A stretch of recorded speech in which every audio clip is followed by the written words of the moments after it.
Baik, Assalamualaikum warahmatullahi wabarakatuh. Saya Syeda dari kelas 1 DTRPL akan mempresentasikan materi tentang struktur sistem operasi.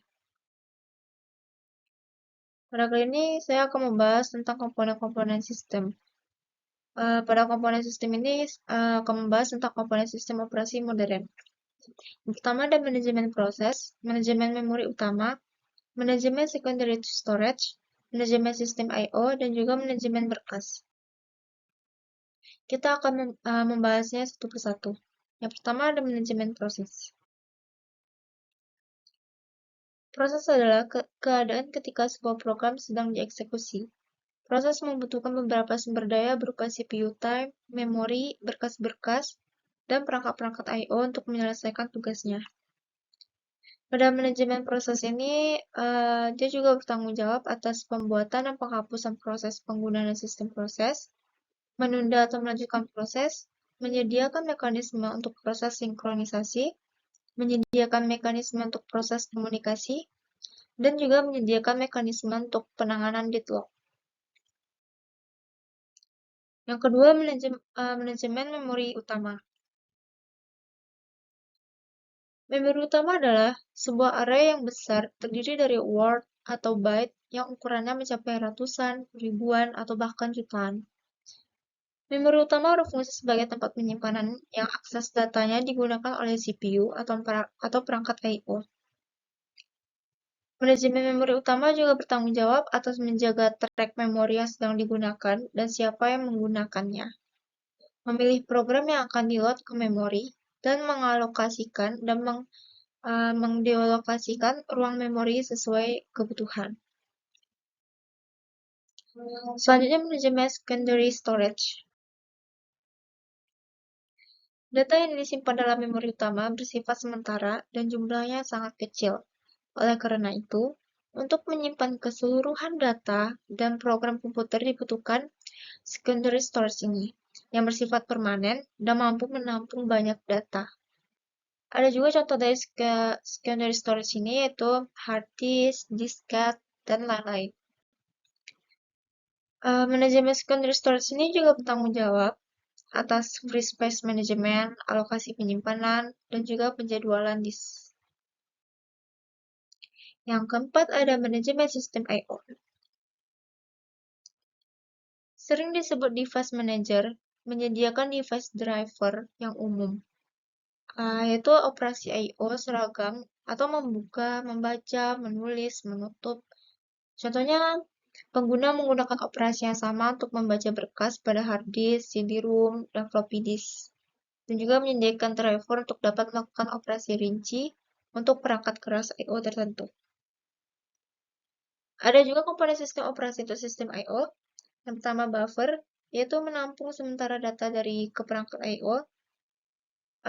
Yang kedua spooling, melakukan penjadwalan pemakaian I/O sistem supaya lebih efisien. Yang terakhir manajemen berkas. Berkas adalah kumpulan informasi yang berhubungan sesuai dengan tujuan pembuat berkas tersebut. Berkas dapat mempunyai struktur yang bersifat hierarkis, direktori, volume, dan lain-lain. Manajemen berkas juga bertanggung jawab atas pembuatan dan penghapusan berkas, pembuatan dan penghapusan direktori, mendukung manipulasi berkas dan direktori, memetakan berkas ke secondary storage, membackup berkas ke media penyimpanan yang permanen. Baik, yang tadi itu saya membahas tentang komponen-komponen sistem operasi ya. Sekarang saya akan membahas tentang layanan sistem operasi. Sebuah sistem operasi yang baik harus memiliki layanan sebagai berikut. Yang pertama, pembuatan program, eksekusi program, pengaksesan I/O device, pengaksesan terkendali terhadap berkas, pengaksesan sistem, deteksi, pemberian tanggapan pada kesalahan, dan akunting. Adapun struktur sederhana dimulai dengan sistem yang kecil, sederhana dan terbatas, kemudian berkembang dengan cakupan original. Kita masuk ke struktur sistem operasi.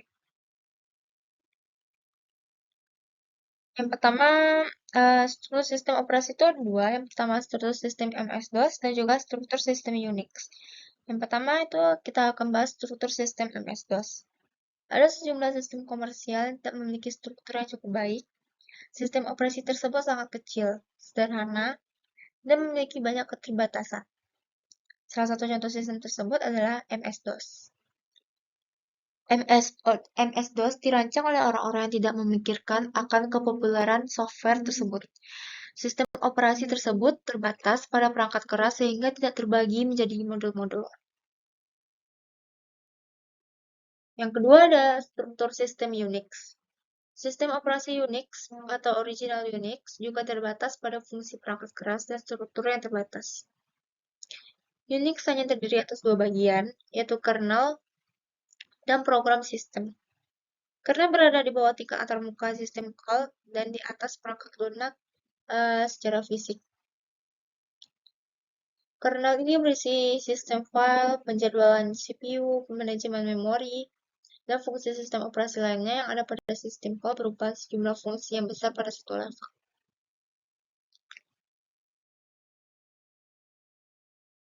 Kita masuk ke mesin virtual. Konsep dasar dari mesin virtual ini tidak jauh berbeda dengan pendekatan terlapis. Hanya saja konsep ini memberikan sedikit tambahan berupa antarmuka yang menghubungkan perangkat keras dengan kernel untuk tiap-tiap proses. Mesin virtual ini mengambil pendekatan terlapis sebagai kesimpulan logis. Mesin virtual memperlakukan hardware dan sistem operasi seolah-olah berada pada level yang sama sebagai perangkat keras. Pendekatan mesin virtual menyediakan sebuah antarmuka yang identik dengan underlying bar hardware. Sistem operasi membuat ilusi dari banyak proses, masing-masing dieksekusi pada prosesornya sendiri dengan virtual memorinya sendiri.